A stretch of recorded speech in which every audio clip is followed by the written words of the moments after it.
again, and I'm so excited that I get to teach you how to make your own essential oil blends. You're gonna love this.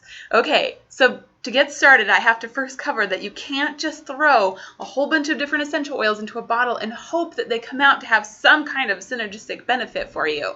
There is a method. There is for essential oil blending basics, there is a pattern, and I'm going to describe it to you. So there are 4 main types of personalities of essential oils. Just like with people, different oils play differently. So the very first category is the personifier. An essential oil that fits into the personifier category is like the loud mouth of the party. It's like the really intense oils that you can smell when you open your oil case, like over top of everything else. It's the one that you can pick out among the crowd. And you probably know somebody like this in your life. They're the one that's like always talking and always excited to tell you something. They're really loud and intense. I don't know anyone like that in my life. The personifier that we choose is going to be like at the heart of the blend. It's going to be the reason that we're making the blend. Whatever is the physical use or the emotional use behind your blend, your personifier is going to nail that reason spot on. But because it's so intense, because it's so loud, because it talks over top all the rest of the oils and its odor intensity, then we need to be really limited and reserved in how much we use of that essential oil. So we're only going to use 1 to 5% of our blend being that personifier oil. An example of a personifier is like clove or wintergreen or petitgrain, like really intense smells. Cilantro is another one. So when I teach people how to make their own blends, I usually start with 20 drop recipes. Just because if you have a drop amount, then you can break it up into percentages. So if a personifier is going to fit into your 20 drop recipe, you're only going to do 1 or 2 drops of it. So 1 or 2 drops of your loudmouth personifier essential oil. Right.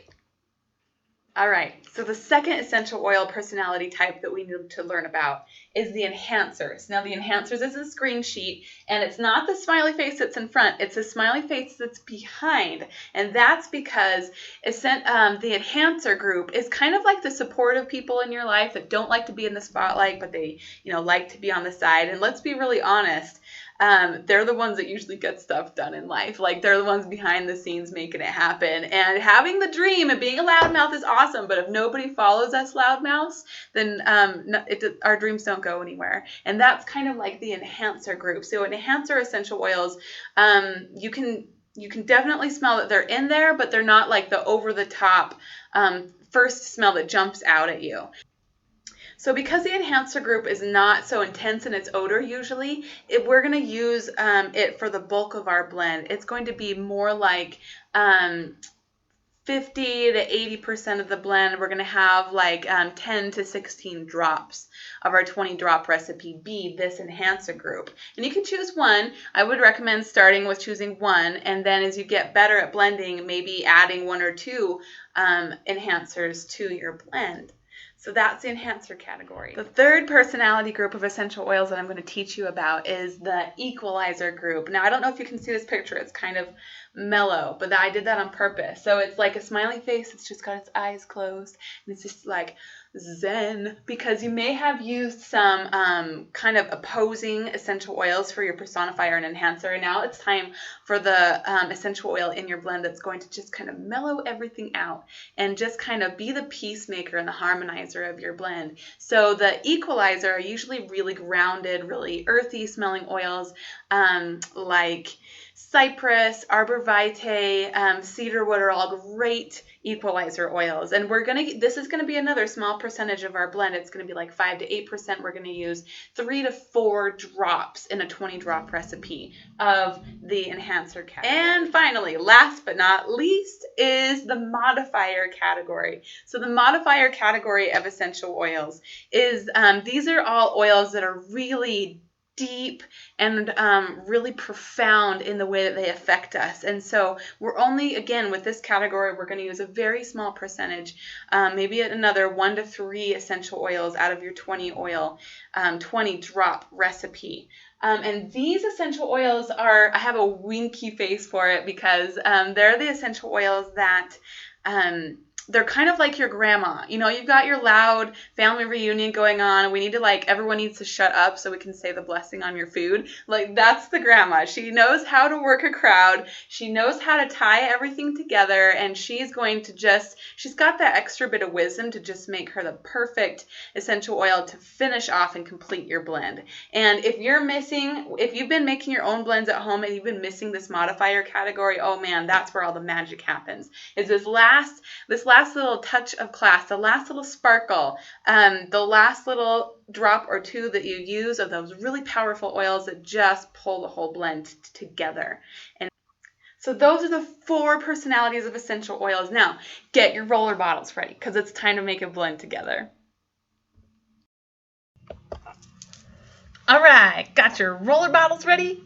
Good, because this is the next step in the process. I like to use a 5 milliliter roller bottle. You could use 10 or 1 ounce or whatever it is that you want. That's just the dilution ratio that I like for 20 drop recipes. So the very first thing you need to do when making a blend is pick what you want the blend to be about. Like, I'm sure there's a reason that you're putting this blend together. Maybe it's because you stubbed your toe and you need something for the pain and swelling, or maybe it's because it's really smoky outside and you need some respiratory support, just like specially suited for you and this kind of weird new allergy that's been created with the smoke outside. Whatever the reason for the blend is, pick it. You have to have a reason. And the reason for my blend today is I need a self-confidence boosting blend, a blend that tells me that I'm okay, a divine worth blend, if you will. So I'm going to, now that I've picked my purpose for my blend, I'm going to go through this chart. And this chart is something that I've created that's really just a cross-reference between the book called Emotions and Essential Oils and the essential uses, the emotional uses for each essential oil. And I put that in a chart that's cross-referenced with what personalities for blending that each essential oil is. And so it's color coordinated just like the 4 colors I just taught you: red, green, brown, and purple. And so I can easily look through and so I'm looking for through the emotional aspects, which essential oils that I'm going to want for my self-confidence divine nature blend. So I'm just going to pull out, I have my rolly bottle next to my box, and I'm just going to pull out a whole bunch of essential oils that I feel like fit my theme. So here it goes. Okay, I feel like for my self-confidence and divine nature reminder blend, I really like the use of ylang ylang for feeling not playful. I need to remember to feel playful, so I'm pulling that out. I love the use of myrrh. Sometimes I'm a little bit undernourished because I don't take time for myself, so I'm going to pull out some myrrh to maybe use in my blend. I'm looking at bergamot, and I really like the use for bergamot, which is self-acceptance, self-judgment. I'm kind of a little harsh on myself sometimes. I'm looking at patchouli. Patchouli is the oil of physicality and sometimes body shame. And sometimes I'm ashamed of myself and stuff that isn't good enough in my head. So I'm going to pull that out because I know I need to be more loving to who I am and more aware of what's going down in my physical body and a little bit less in the clouds in my head. So patchouli. And then I also really love cassia for self-assurance and feelings of worthlessness because I feel like I'm never good enough. Now, the oils that you pick are going to be specific to your own emotional issues. You might have self-confidence issues for completely different reasons. So make sure that you're picking oils that work for you, not just copying what I'm doing. That's not the point. This is about you learning how to make blends your own self. So follow the pattern and use essential oils for your own issues. Okay, now I have this whole group of essential oils that I could potentially use in my blend. And now I need to figure out which ones I'm going to use and what category that they fit into. So I'm going to use my handy dandy chart. And I'm looking at these essential oils. I can easily see that cassia stands out as a personifier, which is perfect because I want my personifier to be like spot on the reason that I'm making this blend. And cassia is the oil of self-assurance, and that's what I need. That's what I'm hoping to get out of this blend is this self-assurance and this remembering that I'm a child of God. So cassia definitely is my personifier. Now, the difficulty in choosing my enhancer is you'll find out by now that different essential oils will fit into multiple categories. And so picking which essential oil you want for your enhancer and which you want for your modifier is kind of a tricky dance. But you're the artist. You get to pick it. So it doesn't really matter. This is where no one can tell you what's right or wrong because this is your creation. So out of bergamot, myrrh, and patchouli, really any of those three could fit, or ylang-ylang, really any of those four could fill out the rest of these categories for me. And so I need to decide which one doesn't really suit this blend perfectly. And sometimes it helps you to decide which one's going to be your modifier and your equalizer first. So I know for sure I want myrrh as my equalizer. And I'm going to use, bergamot or ylang-ylang as my modifier.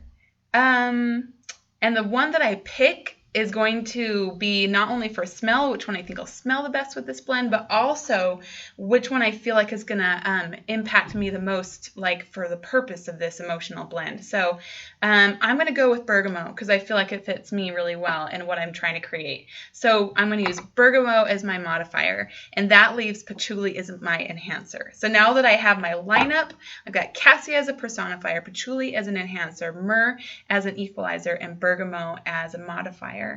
And now I just need to decide my recipe drop amounts and create my blend. So by the way, I know all of you are really, really wanting this chart right now. And I just sent it to you because I'm awesome and I like to share. And thank you so much for subscribing to my weekly newsletter. I know you're going to get lots of great stuff, this being the first great thing. Okay, now it's the time to put the blend together. We're going to start with a personifier. Grab that first. Now that you've made your recipe and you know how many drops of each one, we're going to do 2 drops of cassia for me today. You may only choose one enhancer. Next, we're going to add the enhancer. And you're going to put in somewhere between 10 to 16 drops depending on what you choose. And I'm going to do 14 drops for my patchouli. It's going to be a really smelly oil blend. Okay, as you start to put these oils blended into your bottle, you're going to start swirling them. And the rhythm and the direction that you use for your swirl is going to be different for your blend. So maybe this one's counterclockwise. Maybe this one's in an eternity symbol. Maybe this one's just back and forth. Whatever works for you, whatever you feel right, go with that. Okay, next, and they even start to smell different. They pull differently as you put them together. Next is going to be my myrrh. I'm going to do a couple drops of that. All right. That's really going to mellow out the cassia and patchouli, which can be kind of intense oils. So with this myrrh equalizing it, I just love what's developing. I kind of smell as I go. It's yummy, yummy, yummy. Okay, and the last essential oil here, I'm just going to put in 2 drops of my modifier. And this is a really powerful oil that can just really tie things together. Okay. Now that I've created the entire blend, see how it only takes up just a little bit at the end of the bottom of this bottle. We're going to add a carrier oil to this blend here. And you can use whatever liquid carrier oil that you would like. I'm going to use apricot kernel oil because that's what I use in massage. And that's what I love. I feel like it just speaks to me. It's very nourishing for my particular skin type. Okay, so now you just pop the top into your essential oil blend bottle. By the way, you can reuse bottles that you get from wherever you purchase them. And that's it. That's all there is to it. Dun, dun, dun, dun, dun, dun. Now, where to put this oil blend? That's a good subject for another video. Thanks so much. I hope you enjoyed learning about how to make your own essential oil blends. I would love feedback on the kinds of blends that you make and how they turn out, and if they really just hit the mark, hit the nail on the head for what you were trying to create. Give me a thumbs up and check out my other videos for ways that you can feel better right now.